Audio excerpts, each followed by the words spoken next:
I, 22 male, have a small group of friends who decided to have a game night party at my place. My friend Nick, 23 male, asked to bring his new girlfriend, Pam, 20. I said sure since none of us had met her yet, only been dating for 3 months. It seemed the perfect way to introduce her to the group. The night comes, Nick and Pam are the last to arrive. She greets everyone, and Nick introduces her to us all. I welcomed her to my home and introduced myself with my full name. She went quiet and asked me to say that again. I was a little weirded out, but I told her my name again. Let's say Andrew James Manson. She screamed and fell to her knees.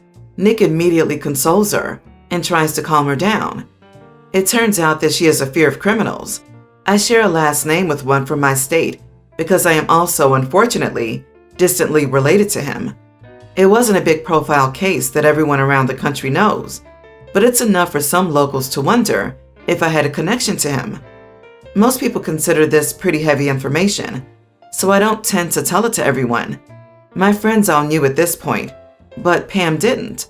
Nick said she'd be okay in a while, but then she screamed, "How could you bring me here, you monster?" That seemed atypical, so I asked her what was wrong. She said that her great aunt was one of the victims, and her body was never found. I told her that I was sorry, but I couldn't control my genetics. I'm related to Charles Manson, again, not the real name, but that doesn't mean I will hurt anyone as he did. Then she screamed for me to get out, and Nick told me to leave until she calmed down. I snapped and said, "This is my house, so you should go." He said to be reasonable and understanding, because this is hard for Pam to come down from. But here's where I may be the idiot. I grabbed my keys from the kitchen, and when I went by the living room, I heard Pam say, "I can't believe you brought me to a freak's house." So I snapped. I shouted at her that she had a lot of nerve acting this way the first time we met her, and how dare she demand that I leave my home and call me names. I grabbed her and Nick's things, threw them at them, and demanded that they leave right now. Pam wouldn't stop screaming and crying, and Nick asked me to be reasonable. I told him to buzz off if he was okay with his girlfriend insulting me like this. After I kicked them out, our other friends began arguing about how I could be such an idiot to someone having a panic attack. The others defended me and thought that Pam was out of line, and Nick didn't do anything to defend his friend against his girlfriend of 3 months, that it's her fault for being overly dramatic and demanding just because of a panic attack, as Nick is only enabling her. Nick has demanded an apology for Pam and him, and I told them both it ain't gonna happen after the way she disrespected me. So everyone is split, but I feel like I'm in the right. Am I the idiot? Not the idiot. She called you a freak in your own home because of your last name? Unless someone told her about you being related to that person, she had a panic attack because of your name. There is no world in which you could possibly be in the wrong here. Accusing someone of being a criminal while you're a guest at their home is seriously messed up. Also, if you have such a panic attack from a name, you need serious help. It sounds less like a panic attack and more like a tantrum. She is looking for attention and drama and using a genuine mental health issue to get it. Kick her out and wish your friend luck. Dating a girl who's working both sides of Psycho Street, has no shame or decency to hospitable strangers, and sounds like she has room temperature IQ will be tough on him. LMAO. I wonder what would have happened after OP left. Would she have demanded a search of the house and then called the cops on OP if they found a sharp knife in the kitchen and rubber gloves and duct tape in a drawer? This girl's sense of entitlement and self-absorbed drama screams that this girl needs professional help and a reality check. One cannot hold other people responsible for the before they were born actions of their relatives. That notion in itself is just absurd. LOL, not the idiot. I mean, assuming she even had time to know the great aunt, which, given the generational divide, an untimely demise seems unlikely. Chances are she had no time even to know great aunt and may not have been born at the time of her death. The entitlement is wow. Panic attacks suck, but as soon as it started, Nick should have gently taken her back to the car, apologized to you, and left. We've been married for 3 years, and I only just found out recently that my husband ran a background check on my family and me before we got married. I found out because we were on vacation with his family, and they were doing things I had no interest in participating in a few times, so I stayed behind. He let me borrow his laptop because I left mine at home. I made a folder with my name, and I was searching for it when I found another folder with my name. The folder was full of reports on me, my family, excluding extended family, and 2 childhood friends. I read as much of the reports as I could before my husband and his family came home for the day. At first, I was just hurt he would do something like this without talking to me first. But as I read more and started finding out things about my family and friends that I never even knew, I started to get angry. It's hard to put into words, but I felt like I had gone cold all over, but also like it wasn't me reading these things. So when I saw my husband, I exploded on him in front of his family. At first, he tried to say it wasn't a big deal, and his cousin chimed in to say it was normal, and he wasn't the only one who had done it in their family. Then when he saw I wasn't calming down, he tried to get me to go into our room so we could talk about it privately.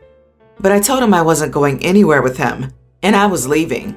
My husband told me to stay, and he would sleep somewhere else, or he would leave, but we were staying in a house owned by his parents, and it felt weird for me to stay and make him go, especially since his family was there too. So I stayed at a hotel for the night, and we both flew home shortly after that, cutting the vacation short. Am I the idiot? I'm going with not the idiot, just based on how extensive this search seemed to be. I don't think it's super unusual to do a background check on someone, but the fact that it's your family, extended family, and friends leads me to believe that this is some U-level stalky crap, and I'd freak out too. If the family was like politicians and highly wealthy type people, maybe it would seem normal or whatever, but without the context, it's extreme.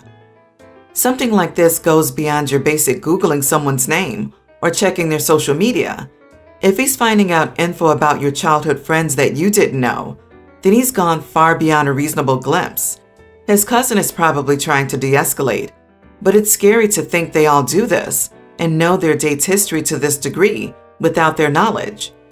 Not the idiot. He did these checks before you were married you, and you only found out by accident. So it seems like he never planned on telling you what he'd done. So much for trust in the relationship. If he had concerns, he should have talked with you about them and spent time actually getting to know the people close to you. Stuff like, are you divorced or do you have kids, comes up during initial dating. Getting to know family and friends comes afterward. Whether he did these checks before your first date or after several years as a couple, he violated your trust and went way overboard. I wonder how he'd react if you'd done the same to him. Everyone's the idiot here. He should have told you about the background check, but exploding on him in front of his family only makes everyone else suffer. This should have been a private conversation that didn't involve the whole family.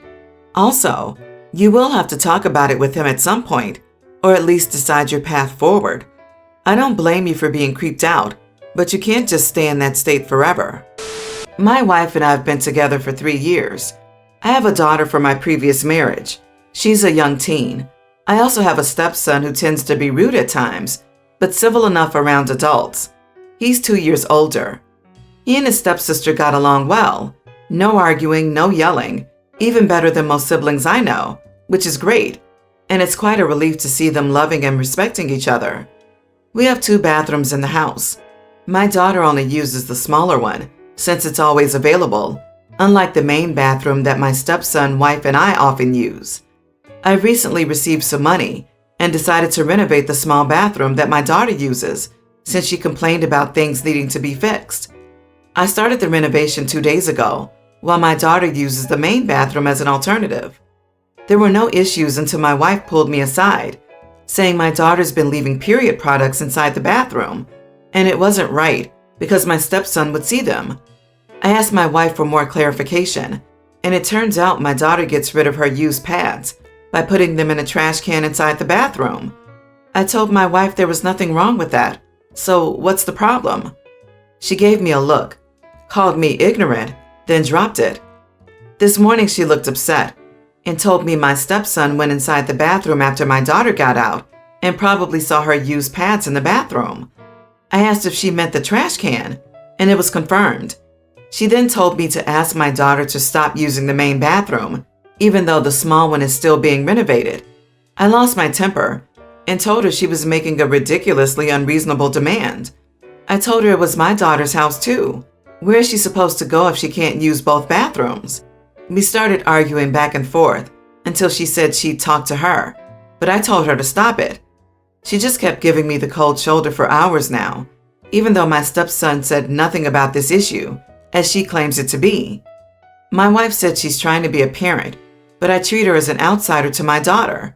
That's not true. I might have been harsh on her, but she wasn't trying to parent in my opinion. She was being unreasonable. I might be wrong. I just don't see her point. Am I the idiot here? Edit.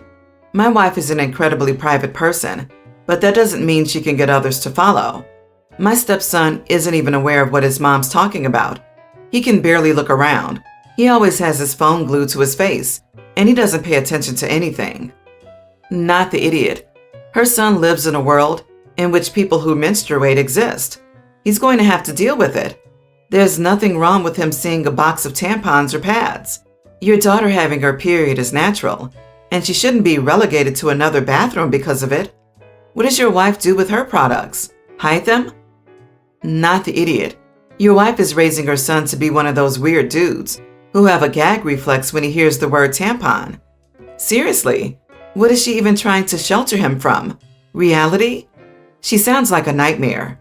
If your wife is this uptight and fussy about sheltering her son from petty crap like this, I won't blame you for treating her as an outsider to your daughter. I wouldn't want to let her anywhere near my kid either. Your wife is unreasonable. My son might see a natural thing. Like, get over yourself. OP, don't let your wife be a parent to your daughter, because she's a bad one, at least on this issue. There is nothing shameful about having periods. Your daughter is hygienically disposing of the related products, which is literally all that matters.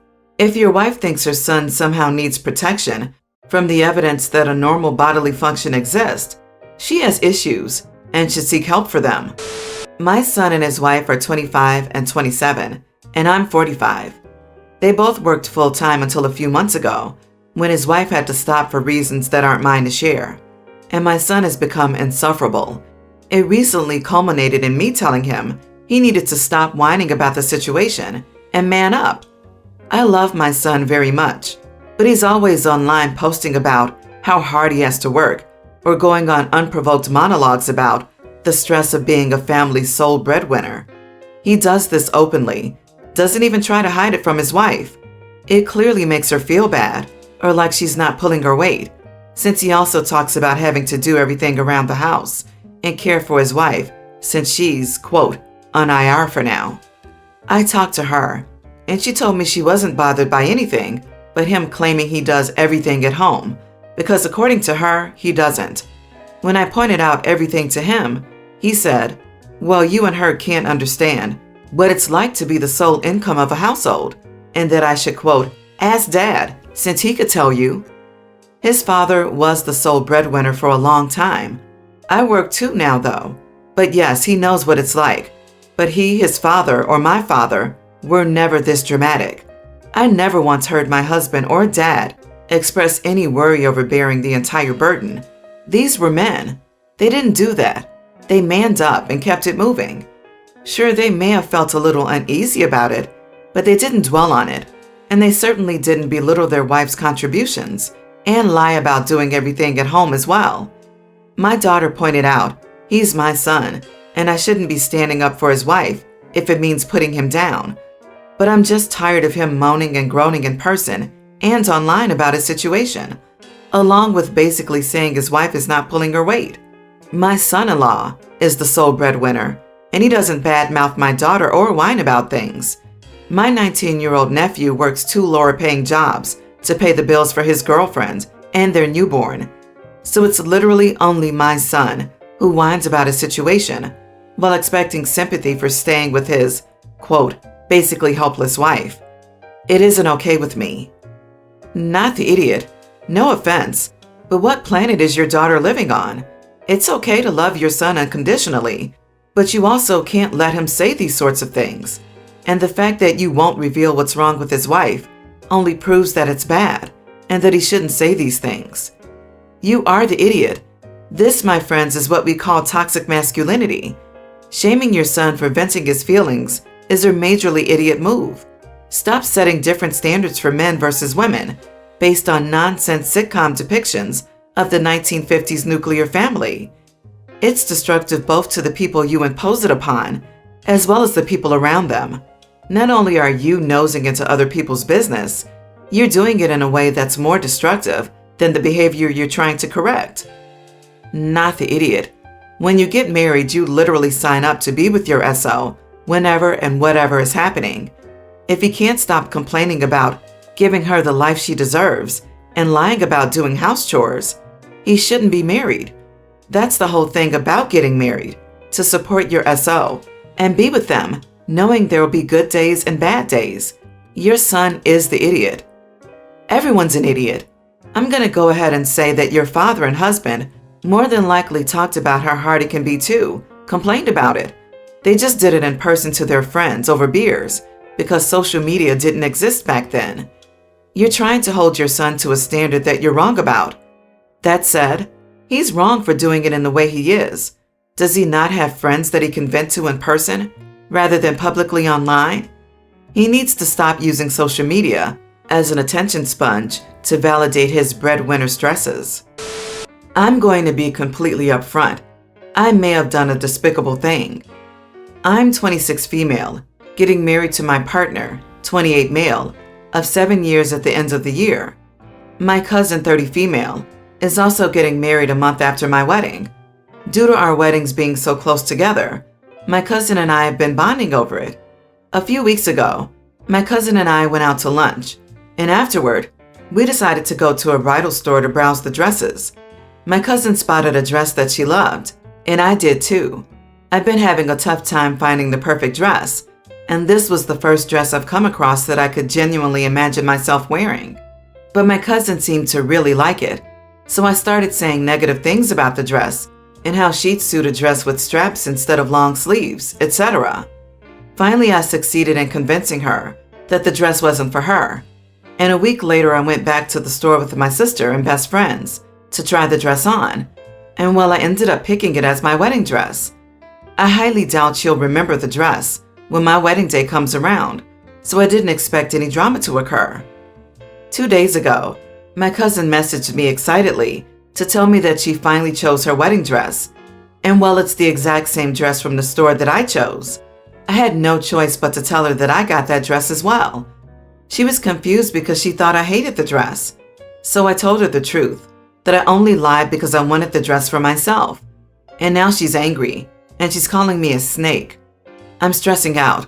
I don't want to wear the same wedding gown as my cousin, and now my cousin is so mad at me. I guess I can see why I might be the villain here, but on the other hand, I wanted the dress. It's in my price range, and it's the exact style that I was looking for. I was trying to protect my dream wedding dress, and I don't think I'm a bad person for that. Am I the idiot? You are the idiot. She loved the dress even more than you, and you convinced her, using the closeness of your relationship and her trusting you, to forego purchasing it because you selfishly wanted it instead. However, she wanted it badly because despite you being an idiot, she still went back and got it.